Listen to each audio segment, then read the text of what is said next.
And today is a Dollar Tree project. It is a Dollar Tree project. We love Dollar Tree. I know. Listen, I have been seeing this all over like Instagram Reels and TikTok. It's everywhere. So we were like, we have to make it, obviously. I did link these pumpkins for you all below. I'm hoping that they don't sell out. I found ours at our Dollar Tree shoved in a box.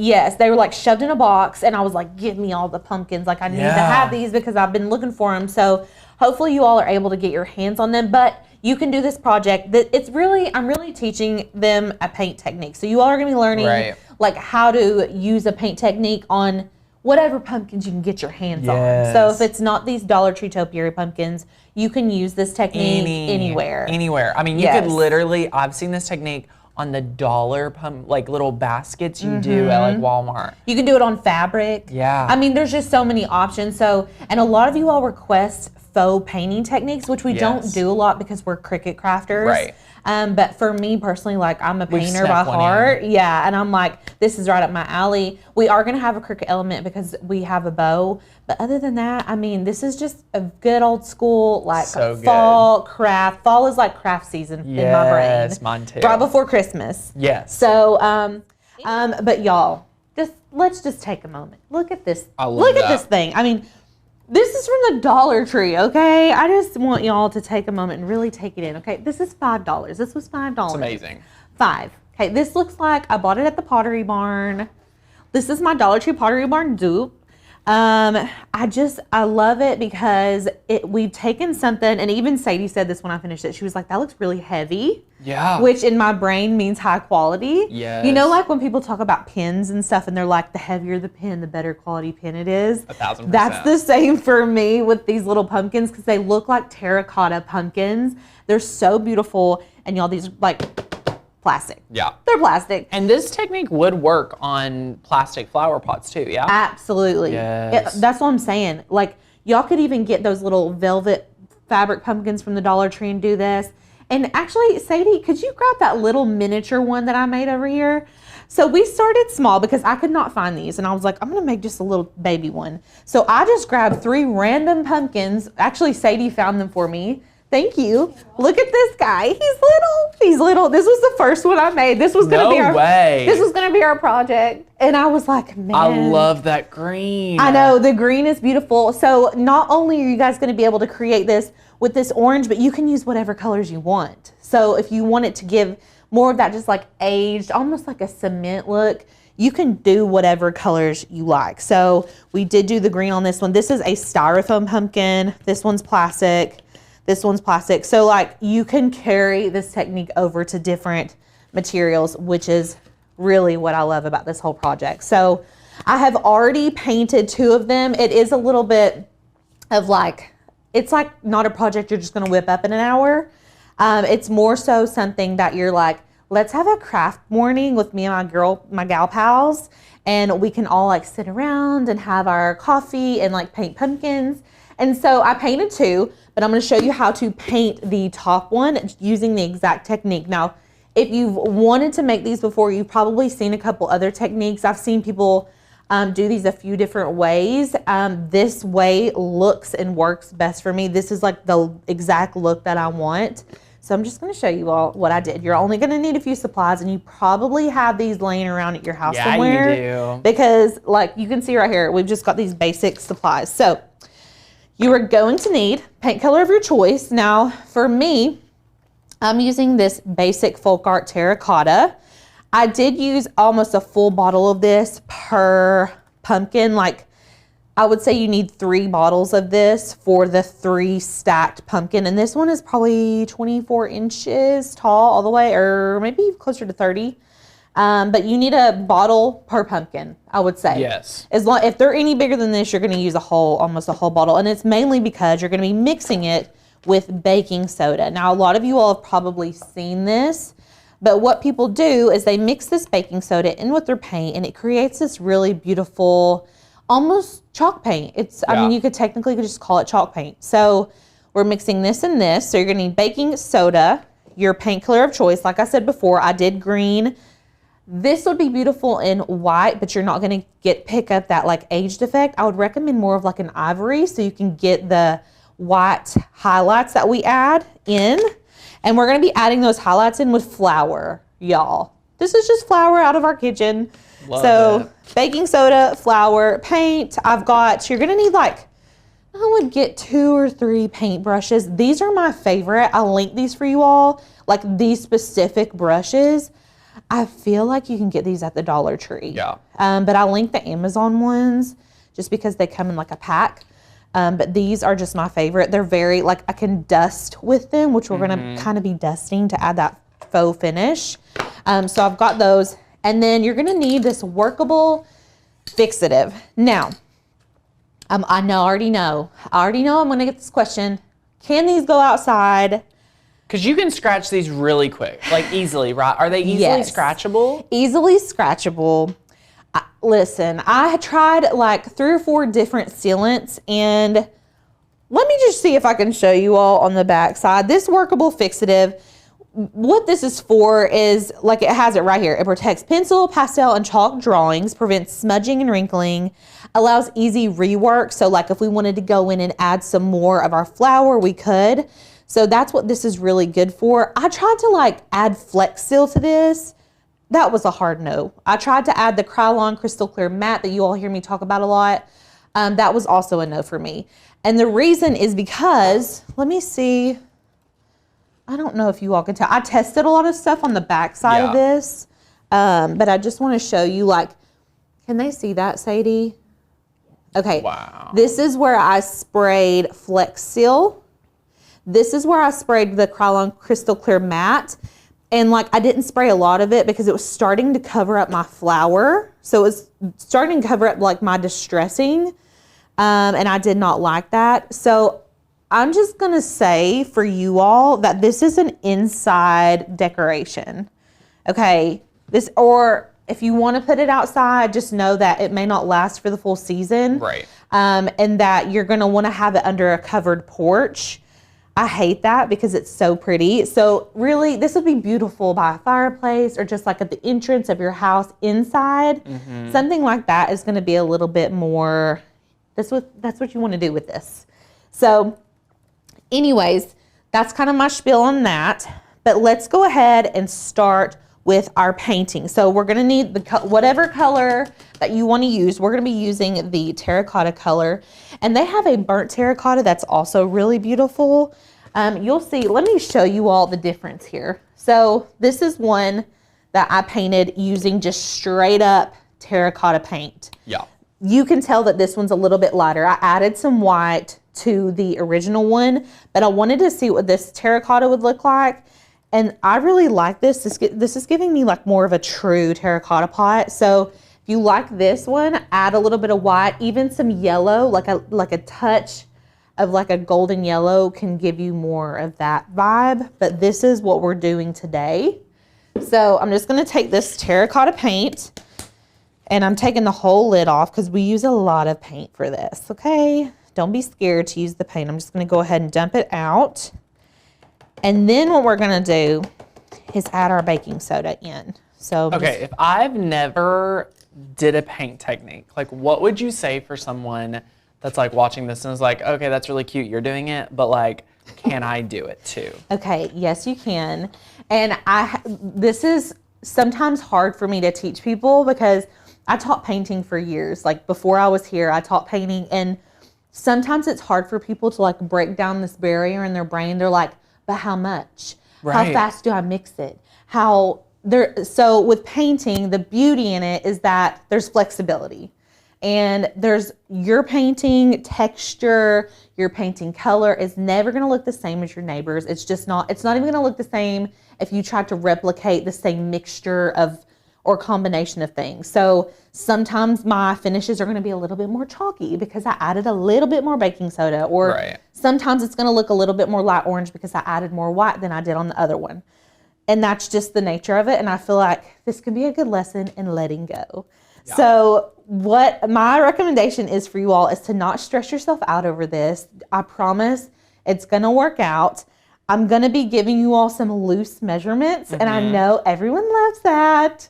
If Lauren was here, she'd probably be like, put 2 tablespoons of baking soda per tablespoon of paint, but you've got me today. And I'm just going to tell you to measure with your heart. Yes. So I have squeezed out some paint on here. Here's a good visual for you all that need a visual. I've squeezed out some paint, and I'm just going to sprinkle a little bit of baking soda. Now, the main thing to remember is that you can always add more. You can't take away. So you can start with a little bit. I kind of just cover the top of it like that. And then we're going to take our paintbrush, and I don't like to stir the pot. Never stir the pot. When you're mixing paint, don't stir the pot. You want to knead the dough, okay? You need to knead, especially when you're like mixing paints, because this paint just starts to turn into like it almost turns into like a dough. Really, the texture that you're going for here is like a brownie batter. So when you start kneading it, it takes a second for the baking soda to start mixing in there. But this will turn into a nice little brownie batter. And you can see I'm just kneading it. I'm not stirring it.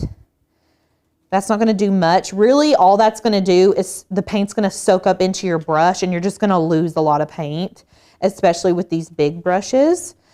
Now, if you wanted to mix this with like a popsicle stick or something like that, you totally could. But I just use the brush because then I can go straight onto my pumpkin and start painting. So I didn't have to prep anything on my pumpkin. That's the beauty in using a chalk paint. So normally if you use like an acrylic paint or even a wall paint, you would need to sand your base first so that the paint can adhere. The beauty in chalk paint is that you don't have to do that. And if you've ever used chalk paint with furniture, you don't have to do that. That's why people love chalk paint, I think. Because it finishes well. You don't have to do that pre-sanding prep. Paint. Me too. Chalk paint is one of my favorite obsessions. Did you guys know, fun Tanner fact, previous to you're going to learn, I actually worked, I wouldn't call it full-time. I had a what was full-time commitment. For me, I worked for a company that sold chalk paint, and it was like one of their top-selling products. Yes. And we made everything. We painted chairs. We painted tables. We painted everything. Put it on everything. Super, super fun. When you start using chalk paint, that's how it goes. You're like, what else can I put? Yeah. What else can I paint with this chalk paint? And y'all, you can use this type of paint like if you wanted to refinish a vase from like the Goodwill or Carm or a thrift store vase, like you can use this same technique and create this terracotta technique on other stuff. Yeah. So I just love that. I think that's so fun. So what you guys can see why she's still adding in baking soda. Well, I'm wanting to get a really flat finish. And I even bought, this is a matte paint, but I want it to be really matte. So the more baking soda you add, the more matte it's going to be. And like I said earlier, I want it to be like a brownie batter kind of texture. I love that. So it's definitely getting thicker. You all could probably see. The way you refer to it as brownie batter, like I just love that. Like, you know, it's like ooey, it's gooey. Yes. It's not runny. Right. But it's not like. And you can see like it's sticking to my brush. So it's not, it's just like brownie batter. It's perfectly like. So that's about where we want to live. Like I said earlier, I know it's not like black and white. Tabitha's telling me I'm giving Bob Ross vibes. Yes, you are. I love it. Y'all, I have a Bob Ross bobblehead on my desk in the office. I love Bob Ross. Happy little trees. So this is what it looks like. I'm going to give you all a close-up. You see, so nice can and you buttery. explain just a little bit more about like what the baking soda does for the paint? I mean, I can't give you a scientific explanation. Not in a scientific, but like a crafter explanation. Okay.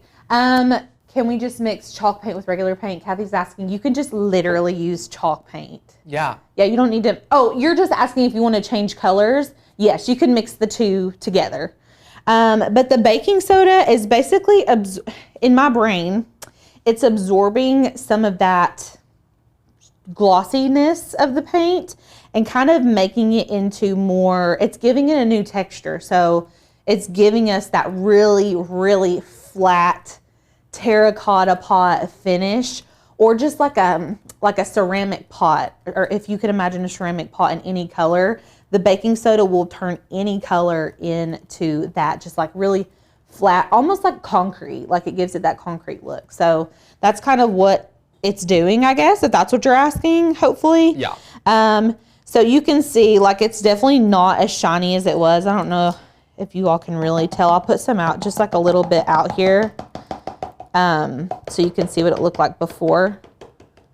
I don't know if y'all can really tell that, but it's definitely more matte. And so that's about where we want it to be. Okay. Now it doesn't look like what our finished pumpkins look like yet because we haven't added like the flour and stuff. So I'm just going to move some of this stuff over. And I've got my little pumpkin here, and I am just going, I'm not going to paint the top yet. This is going to be the last thing I paint, the stem. I'm going to start at the top here, okay? And I'm just going to start painting this down. Now, you will need 2 coats of paint for this. Look at our brush strokes. I mean, those are perfection. Look, can y'all... Perfection. I wish that you guys could really experience the texture on this, because when you start painting, you can really see where the baking soda is mixed in with that paint, and that's what we want. It looks very gritty.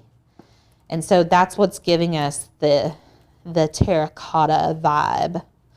And I'm just obsessed with this color, y'all. Like, I love burnt orange. It's so pretty for the fall.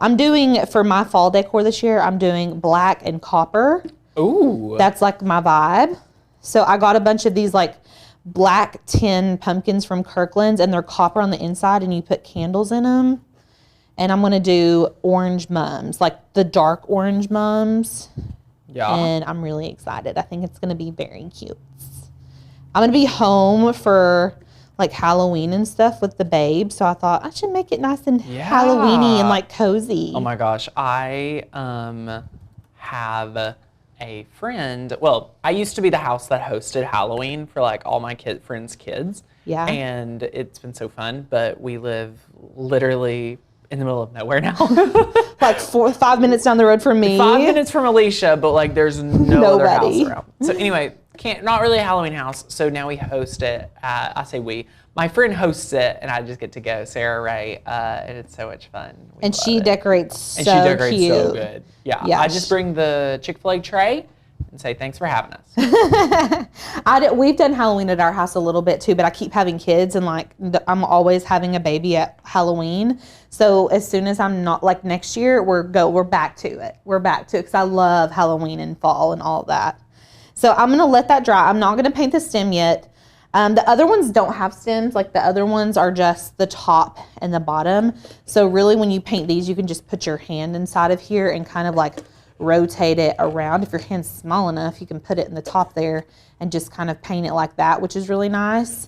But we do want to let that dry. So while it's drying, you can use a heat gun on those, but we're going to do a Cricut element, and we're going to be making a bow and adding a little decal to our bow. Yeah, we don't recommend using like vinyl on this technique because it will it'll peel off. Let me just show you guys what'll happen. Yeah. Because I was like I wanted to have a Cricut element on this, and I was thinking like a monogram here because I know a lot of you all like to incorporate monograms onto your stuff, but it was just, I was like, I don't think I can use heat transfer vinyl. If I did use regular vinyl, I don't even know if it would stick. The transfer tape would pull off paint.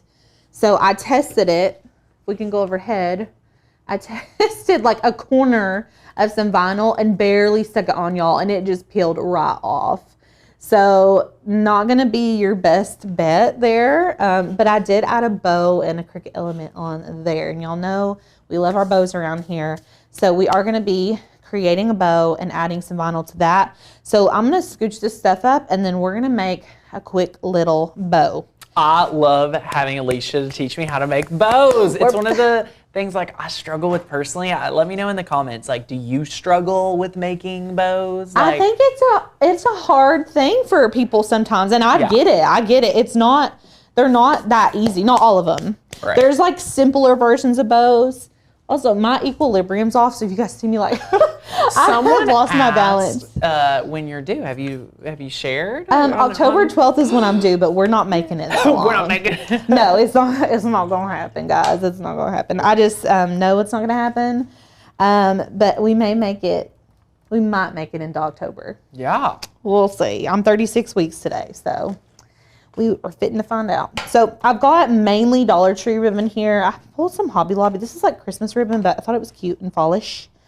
And I've just got some different colors. Now, I kind of want to pluck this bow off to show you guys. Do it. No, it's okay. It's okay. You're like, I can't. I can't take it off. I can't take it off. I don't love these scissors for this, but we can make it work. So this is kind of a new bow technique for me. I haven't used this technique except for this bow. I know how to make a bow like this another way, but this way seems to be easier, but I haven't perfected it. But I'm going to show you all what I did. So I really love this one, but I was worried we wouldn't have enough. But now that I'm looking at it, I think we do. This is Dollar Tree ribbon, y'all. Dollar Tree's really stepping it up. And yeah. Paula, how about a water slide? A water slide is... Ooh, no. Just the water activating with the baking soda would probably not be good either. No, it would not. It would be not good. Yeah, and it would like take away your flowery effect. Honestly, y'all, I wouldn't add any vinyl to this. Just add it to your ribbon. It's really pretty. And you can even put the bow at the top of your pumpkin if you wanted to. I didn't really like how it looked, so I put mine at the base of it.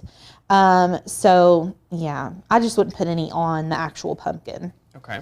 Okay, so what I'm doing, let's go to camera 1. I'm cutting a strip. I could tell you guys how long this is with a little measuring tape. Yeah. I didn't bring one. I mean, it looks about to be like, what, a yard? Maybe a little less, like A little less than a yard? maybe 24 inches. Okay. 24 inches. So I got one strip of that. Ooh, that was almost exactly. I'm going to trim this. So we're going to do, they just all need to be the same length. I would not go less than 24 inches if you're doing these big topiaries. This is just a good size bow for this pumpkin. So I've got 2 strips of this. I'm going to do 2 strips of this one. This is also Dollar Tree. Love it. And I'm going to do 6 strips of ribbon all together. 6 strips. Yes. And you can do different widths notice how too. she's not doing 2 patterns. Like, I love to just like teach, like, for, I don't know about all of you. Some of you may relate to this. I am someone that is not near as design oriented as Alicia or as my dear wife, Courtney, or Lauren. Like, they all 3 have things that I don't have. So if you too think that they have something you don't have, that's fine. We can learn from them and just look at what they're doing and, like, you know what I mean? Like, there's so much to learn from them. So yeah, and I can talk about that. Yeah, tell us. So like right now, and you all saw me reach for this one before I reached for this gingham one because I have a pattern, okay? I have a solid, and then I have a more simple pattern. And so for me, I feel like that was gonna look the best. And even on the original ribbon, I used 2 solids and a pattern. That way that pattern really pops. And I was pulling out, in the original ribbon, I pulled out some green as well as some orange as my solids. And so sometimes you can take a pattern and pull out the solid colors in it, and that really brings the whole thing together. So that pattern ribbon is like the one that ties it together. But we ran out of our green ribbon, and I thought this would be really pretty. This kind of incorporates the gold elements in our ribbon here, but I didn't have enough. And so I'm gonna go with this. And the reason I think that this is gonna work is because it's thicker. So it's gonna give contrast in the size rather than the pattern. So we are mixing patterns, but at the same time, we're doing a totally different size. So we've got a skinnier version and then like a thicker plaid version. And that's kind of how you can get away with mixing 2 plaids together. I don't think this one would look as good because they're so similar and they're the same width and almost the same colors. And so they're not giving a contrast. You've got to have that contrasting element. So I'm going to cut 2 strips of this bigger gingham ribbon, and that's going to be our other one. I love doing multiple widths of ribbon in a bow. It just gives it a lot of dimension. And that's a big, thick bow. She is a big mama. Okay, and then we're going to cut 1 more. Okay, y'all. Let me just show you really quick how easy this is. It's just going to blow your mind. It blew my mind when I first did it because I was like, what have I been doing my whole life? I've been making ribbons in the wrong way or making bows the wrong way. Yeah. Okay, and then I've got, this is my little tie guide. Now you can use a zip tie for this part. but we're just gonna use this, okay? So I'm gonna take this, I'm gonna half it, okay? We've got it, it's folded in half. I'm gonna skip the orange one. I'm gonna get another of my patterned one. We're just folding it right in half. Easy. Easy, right? It's so easy. Okay, so I've got two. I'm gonna skip that next one. We're gonna get a big boy. We're gonna fold that in half. Okay, and we're gonna go back to our orange. See, we've got a pattern going. Got my orange, got my plaid. We're just folding these in half, y'all. And look, folding them in half, making sure the edges are kind of in line. And then I'm gonna fold this one in half too. Okay. And look. Now, we've got our tails. These are our tails. These are our bows. I'm gonna take this or a zip tie, and we're gonna tie this at the base of our bow. Okay. I'm just gonna tie it right here. This is the easiest bow you guys will ever make. Simple. So simple. Okay, I'm just tying it right there. Now, I'm gonna trim off these tails. You could probably tie another, we'll tie another knot so it doesn't come undone. I'm gonna tie a knot, trim this off. This is why I preach this all the time. Y'all, don't stress and overthink crafting. It really does not have to be that hard. It may look like it's hard, but it's really, really... It's meant to be fun. It's meant to be fun. It's supposed to be stress-free. I love it. Okay, if y'all are like, what are you doing? I'm dovetailing. This is called dovetailing. This is a dovetail cut. What I'm doing is folding my ribbon like a taco. So I'm just folding it like a taco. I'm putting this open edge towards me. Okay, the folded edge is away from me. The folded edge is over here. Open edge is over here towards me. I'm cutting up towards my folded edge at a 45-degree angle. Yeah. And it's creating a dovetail. Okay, I do this with all of my bows to give them a nice clean finish. Remember, folded edge is away from you, open edge is towards you, and you're gonna cut from this corner up towards the folded edge at a 45-degree angle. And that's gonna give you these really pretty dovetails. Now, if I folded it the other way, it starts to get confusing. If you get this technique down, just do the folded edges away from you. The folded edge is away from you, okay? Yeah. And you're gonna cut from this corner at a 45 up towards the folded edge. That's it. Rinse and repeat. And this is gonna make our bow look really nice. And we're gonna actually, I wanted to go ahead and make the bow before we did our Cricut element because we need to measure one of our tails. And depending on the size of your ribbon and the length of your tails will determine the size of our Cricut cutout. So I'm just gonna keep cutting these. Got 3 more. I actually really like the plaid on this. I was a little worried, but I think it's just kind of cute. I love it. Okay, this is what it looks like. Now what you're gonna need to do is start the fluffing process. Now, the reason that this is gonna work so good is because I'm using wired ribbon. If you're not using wired ribbon, this is not gonna look as good, I promise you. If you've just got some like flopsy, even if it's a pretty ribbon, this is gonna look so much better if you use wired ribbon. It's just gonna be fluffy, it's gonna stay up on its own, and it's just gonna give you an overall better effect. And so I'm kind of pulling the tails out too. I'm kind of spacing them out so they're on all 4 corners. Love it. And you have to kind of work with it for a minute until you get it exactly how you want it, okay? You can even pull some to the other side. Holly, we got our pumpkins, believe it or not, from the Dollar Tree. Yes. Ooh, so good. I love it. Okay, and I'll refluff this too once we actually get it onto the pumpkin, but y'all. It looks so good. It's so easy. And you can even, I like to put my hand inside of these loops and make them stand up on their own. And look how cute that is, y'all. And already I can tell this tail's a little longer. He's gonna be my tail. That's my Happy Harvest tail. I'm gonna put my decal on that, okay? So what I'm gonna do now that I've got my bow pretty much how I want it, I'm gonna measure this area that's showing. I'm not going to measure all the way up. I'm just going to measure the area that's actually showing with my non-existent tape measure. I'm going to say that's like 3 by, I think these are 2.5. Okay. Tall. Yeah, they're 2.5 tall by 3. So let's go into Design Space.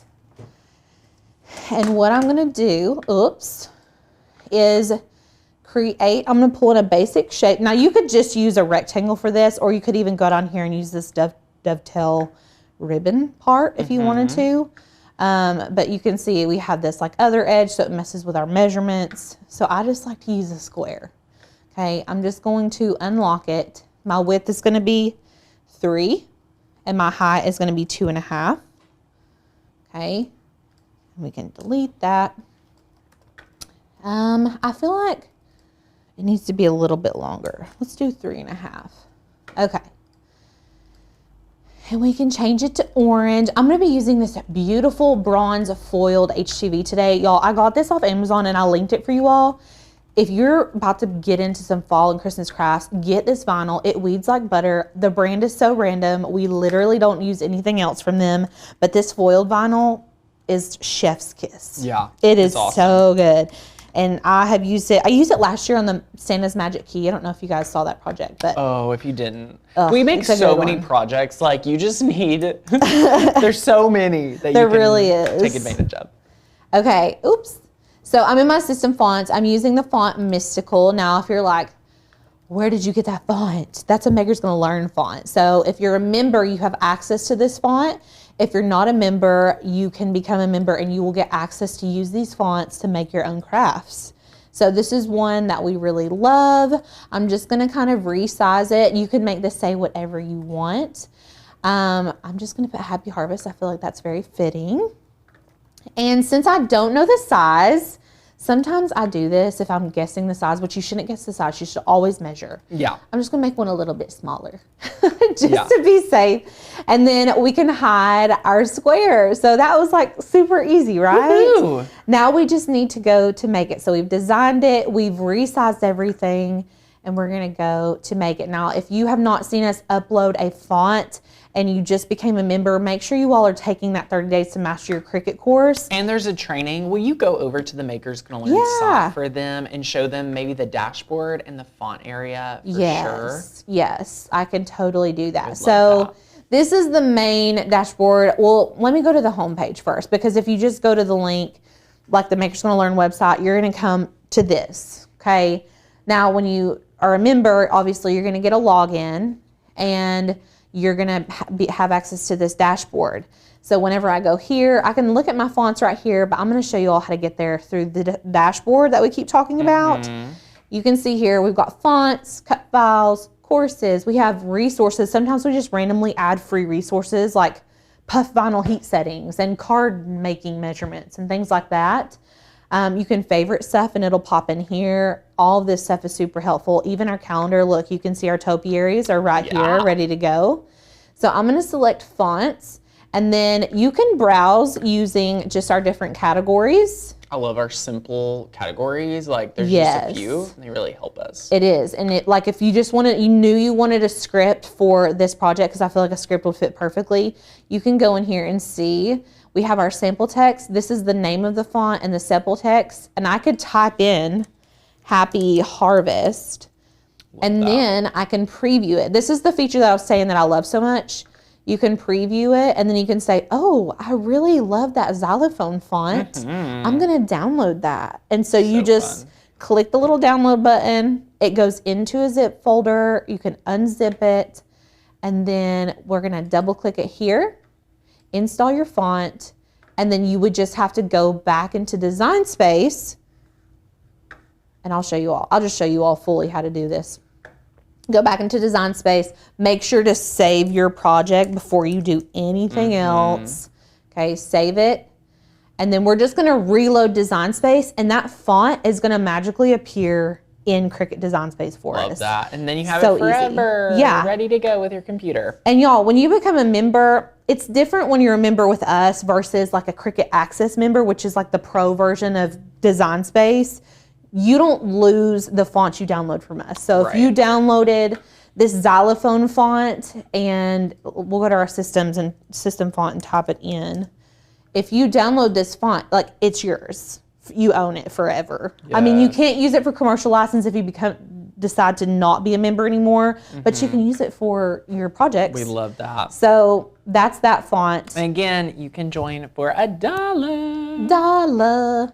I'm gonna change it back because I want to use this font, but and then so now we're gonna go to make it. So that was just a quick little how to upload a font tutorial.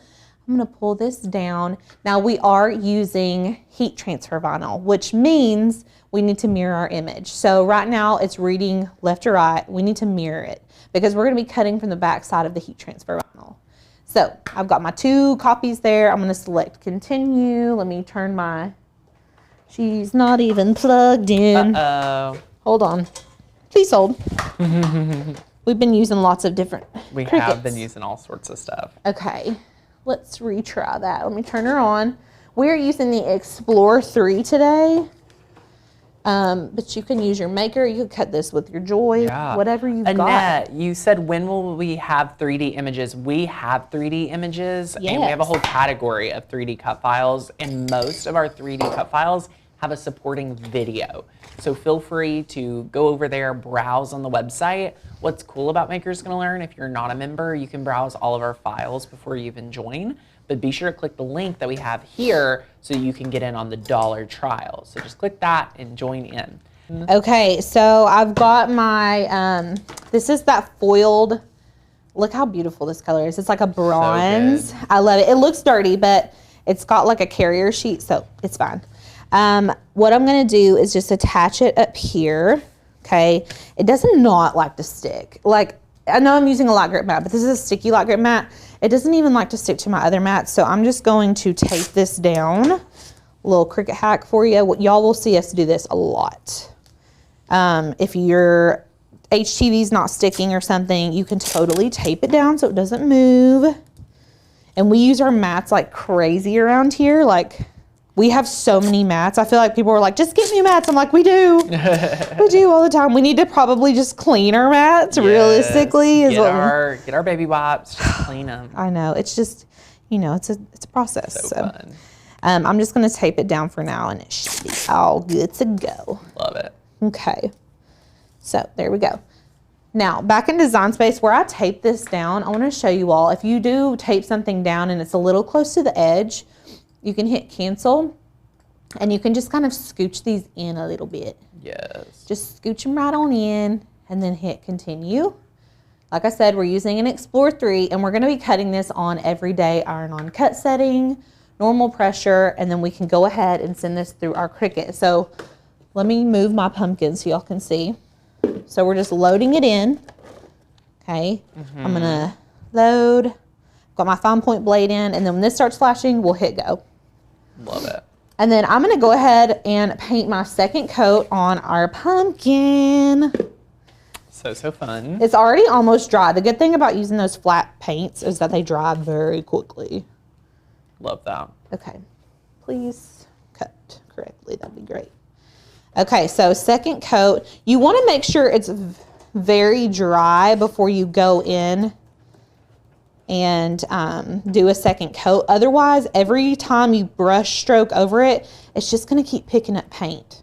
Right. So you've really gotta make sure that first coat is dry. It's like when you paint your house, you don't go in and paint the second coat if the paint's still wet. You do the same thing here. It's the same concept. Yeah. So, like I said, I'm not painted that stem yet. Love it. Yes, if you are not using baby wipes to clean your mats, I have so many videos talking about cleaning your mats, and baby wipes is probably my favorite way. Yes. It's the easiest mess-free way for you to rock it. Yeah, you can just have them on hand too, you know? Exactly. Okay. So, we've got our second coat on. That second coat goes on much quicker. And I'm also gonna go ahead and paint the stem now.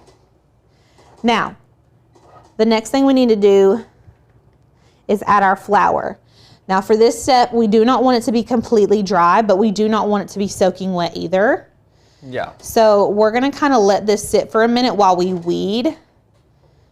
And then you can tell when it starts to dry because it starts to mattify. And y'all could tell like from when we first painted it, like right now it's shiny. Here in a minute, it's going to start to mattify, and that's how we know it's drying. But we don't want to let it dry completely because we want our flour to stick in some areas, but not the whole thing. We don't want to cover this in flour and then it just be like a white floury pumpkin. Yeah. So we're just going to let it sit for a minute. Excuse me. And our machine should be done cutting any time now. Love it. Such an easy technique. I know. We're not completely done yet, but like already we just have one more step or two more steps pretty much. Yeah. So good. Yeah, I love it. Let me get a weeding tool out here.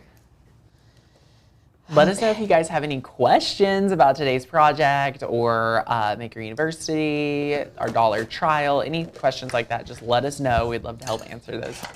Absolutely. Okay. Oh, I'm looking for a pen tool. This is a pen tool. This is a very fine point weeding tool that you can use to get out the little middles of these letters. I love this for stuff like this. Yeah. It's perfect. And Holly, I don't think you should worry about like any mildewing or anything like that. I think you're in the clear. Oh yeah. No, I meant to address that too, because I feel like people have asked that in the past, like, or even like using flour, like using food products. It's, like I said, this is probably like a project that's going to last a year or two maybe. Yeah. Like, don't fret if it doesn't last forever. It really doesn't take so long that you're like, I don't want to make it if it's only going to last 1 year. It doesn't take that long to create these, really. Exactly. Okay. I'm going to go ahead and pull this off of our mat. I've got my Cricut Mini Easy Press in here. And I'm going to put it on the medium heat setting. I love that vinyl. I know. I can't wait for y'all to see it when we actually apply it. I'm just going to trim this off, this excess. Yeah. I'm wondering how gold glitter would look with these pumpkins. What do you think, Alicia? Oh, like where? I don't know. It was a comment. Oh. Yeah. I mean, like if you added gold glitter, heck yeah, do it. Love it. I think you could add it to the greenery. If I added any gold glitter element, I would like add it onto the greenery, if that makes sense. I love that. You could even just spray a little, like any type of adhesive, like light tack adhesive, and then just sprinkle some glitter on it. Yep. That's just a fun idea. And then I'm just going to weed all of this off. So we're weeding everything that we don't want. Look how beautiful this bronze is. So good. I'm obsessed. And y'all, this would not work as well if you're using adhesive vinyl. So heat transfer vinyl is really good when you're working with delicate cuts, such as little words like this. Mainly because it has that built-in carrier sheet. When you're working with adhesive vinyl, you have to actually apply the carrier sheet. Apply the transfer sheet. And these little weeding parts get very hairy. I'll say. They get very hairy. They get hard to weed. And you can see I'm just going back and forth between my pen tool and my regular weeding tool. Yes. I love to use them interchangeably as well. Yes. Just using it for what its purpose is. Okay, and then my bow. I've got my bow. Let me turn my heat press on to the medium heat setting. This takes like 2.5 to heat up. And like I said before, I want to put it on this tail because he's a little bit longer. And I think I want it to be kind of pointing down. Look, y'all, my guess measurement worked. Love it. My husband tells me I have this special talent of guessing measurements. I mean, and I feel like he's right. He can be like, okay, how long is this? And I'll be like, 32 inches. Wow. And we'll measure it like, I know that's so silly. That is so exciting. That's how I decorate my house. I'm like, have y'all seen the TikTok? And they're like, me at TJ Maxx trying to see if this will fit in my house. And the girl like puts her arms on the side of the cupboard and then she like gets in her car and drives home and then goes to her house and she's like, yeah, it'll fit. I'm like, that's me. That's me. So funny. So let me make sure my vinyl is not messed up. Uh-oh. Okay, it's not. Yay. So I'm going to go ahead. Now with normal HTV, most of the time it's a warm peel. With this metallic HTV and typically like glitter or holographic HTVs, you're gonna wanna do a cool peel, which means that we're gonna heat this up to adhere it because it's a heat transfer vinyl, but you don't wanna remove your carrier sheet until it's completely cooled down. Perfect. So this is a cool peel and I am just applying some pressure. We have a new hack video, y'all. We're doing an update. We're doing 20 more Cricut hacks to take you from beginner to pro. And there's a hack in here that's going to be perfect Oh, for yeah. you guys that need cool peels. So It is a good get one. ready. Get ready.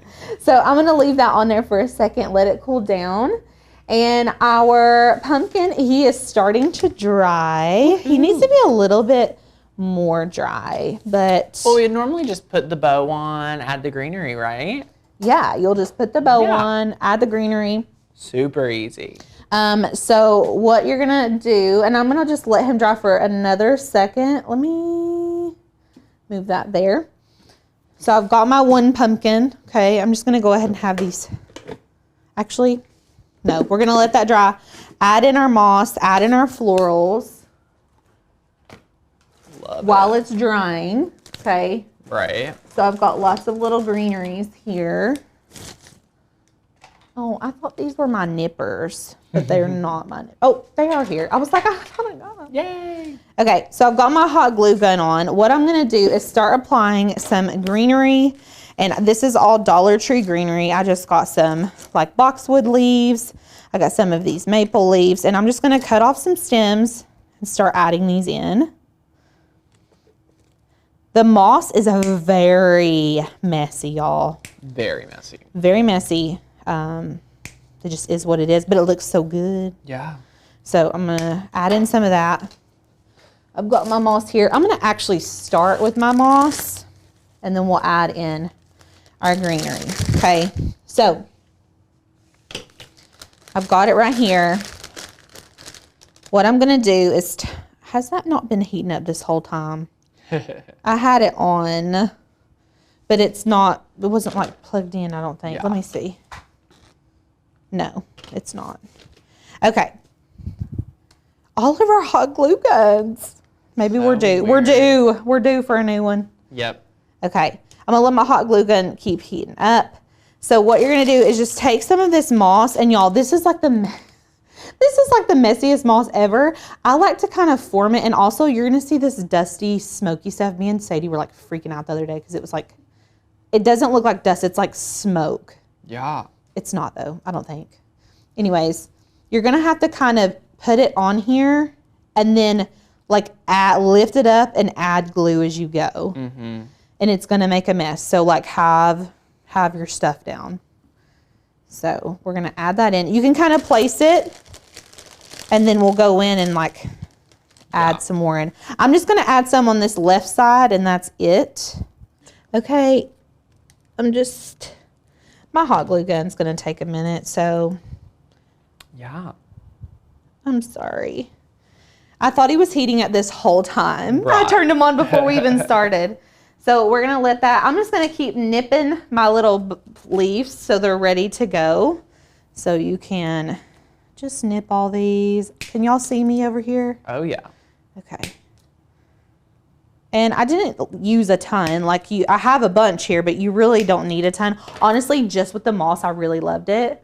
But I was like, we'll add in a little bit more. We'll add in some extra. And I really love these boxwoods from the Dollar Tree this year as well. Yeah, super fun. Okay. So this is completely cooled down. We're gonna go ahead and pull this off very slowly. Y'all look how pretty that is. Love it. So our bow is done. We'll just have to attach that with hot glue once we are completely finished. I'm gonna sit it to the side. And I'm just gonna sit this to the side too because obviously my hot glue gun's not ready. We can go ahead and start flowering. This is the last step on our little pumpkin journey. So what I like to do is take a plate, take my pumpkin. I'm gonna take a different plate, just take a different plate. You don't need a whole lot for this, especially if well, I'm only doing one pumpkin, so I really don't need that much. That's probably good. But take a separate plate, and all you're gonna do is take some of this, and we're gonna sprinkle it down the cracks of the pumpkin, okay? I'm just sprinkling her down. So remember, we didn't do this while it was completely wet, but we're also not doing it when it's completely dry either. Right. Okay. I love it. Looks so good. Okay. Let's. I mean, boom. I mean, it looks kind of crazy, but this is why we have multiple brushes. So what I like to do is go very gently. Yeah. And we're gonna kind of dust this down. Wow. Okay. So guys, I'm about to have to peace out because I have a meeting I have to run to. It's very busy over here at Makers Gonna Learn. Yes, this is a long one. No, you're good. I'm gonna have to peace out here in just a moment. I just don't want you all to think anything's wrong. Nothing's wrong. When you stop hearing from me, and then Alicia will finish us out for today's project. But this is so much fun. And congratulations, everyone. Michelle, I know you are joining the membership today, so welcome, welcome, welcome. Yay. Be sure to take advantage, and we can't wait to see you inside the membership. My best advice is join the membership, of course, for $1 today.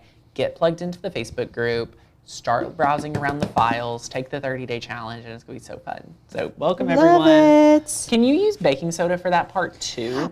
You know That's a what? great question. I questioned that because I was like thinking the same exact thing. I did not test out the baking soda, but I think that you can do the same thing. Like if you've just got baking soda, you could just adapt the same technique. So, but we're just using our flour here. And look, if it's too wet in some spots, sometimes it'll kind of chunk off like that. But we can go back in and add some more flour for this. So really, flour or baking soda is gonna be perfectly fine either way. And I'm not putting a lot of pressure behind my brush either. I just want y'all to know I'm just barely dusting this on, okay? But it may take a little bit of practice just to find that like happy wet to dry spot. But y'all, this isn't supposed to look perfect. It's supposed to look kind of messy and old. And that's what I love about like rustic crafts, because the mistakes are easily hideable. So I just went back over those spots that kind of chunked up and put a little bit more flour on them. You can kind of tap, tap, tap, tap, tap. And then I'm going to dust off. I don't want so much excess up here, so I'm going to dust this off. And just keep working it until you get it exactly how you want it. Okay. And I also really like for like the hump part, I like the cracks to be white and then like the hump part to be more orange. So I try to focus my white into the crevices there in between each hump. That's just what I think looks the best personally. And look, how cute is that, guys? I love it. I just want to terracotta everything. I don't even want to call it terracotta-ing. We need like a name for it, not terracotta-ing, but like something. So funny. So that's pretty much it, y'all. I mean, that is so easy. Like I can't even. So let me get everything out of the way. This craft is there's so many different elements. And I feel like everything starts to get in the way. So we have our small pumpkin. If we can go to camera 1 so everybody can see what the heck's going on. I'm going to kind of fold this over because I still need the paper because we're about to get into this moss and the moss is like insanely messy. But like I'm going to move all this off so we can get a pretty final shot of everything here. Okay, so we need to add our florals. My hot glue gun has been heating up. The red light is on, okay? I've seen it. I'm hoping it's on. It's working. Oh, yes, honeys. So I'm just putting a little bit right underneath here, okay? I'm just putting it on there and then pressing it down. Oh, come on. Okay, there we go. And I like my moss I don't know if this makes sense to anyone else. I like my moss to be a little drippy. Like I like it to look like it's been there for 100 years. Drippy's like the only word I can think of.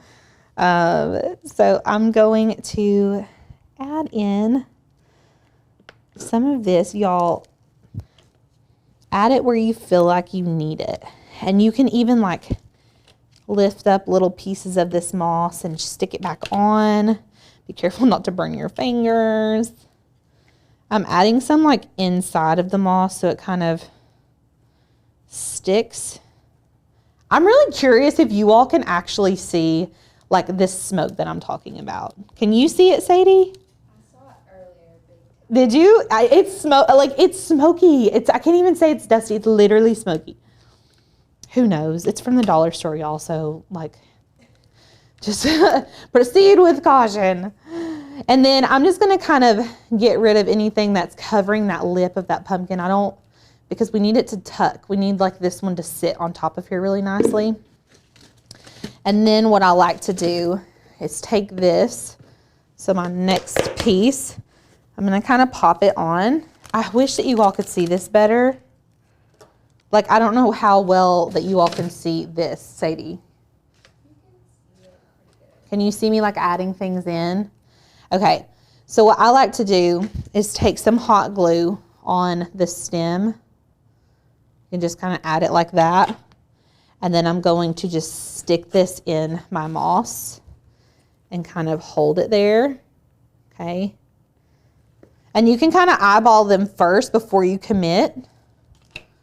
So I'm just gonna add some more here and poke it in. Ooh, I love this. The boxwood I used on the other one did not have the orange in it.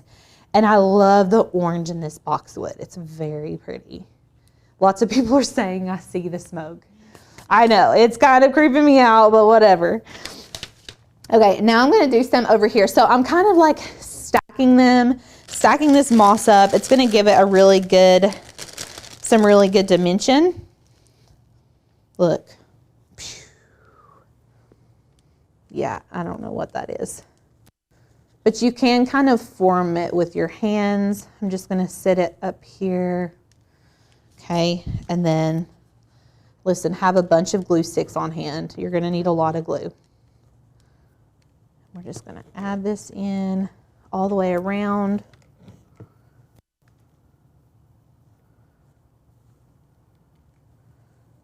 Okay. Beautiful. Ooh, I stuck my finger right in that glue, y'all. Stuck it right on top of it.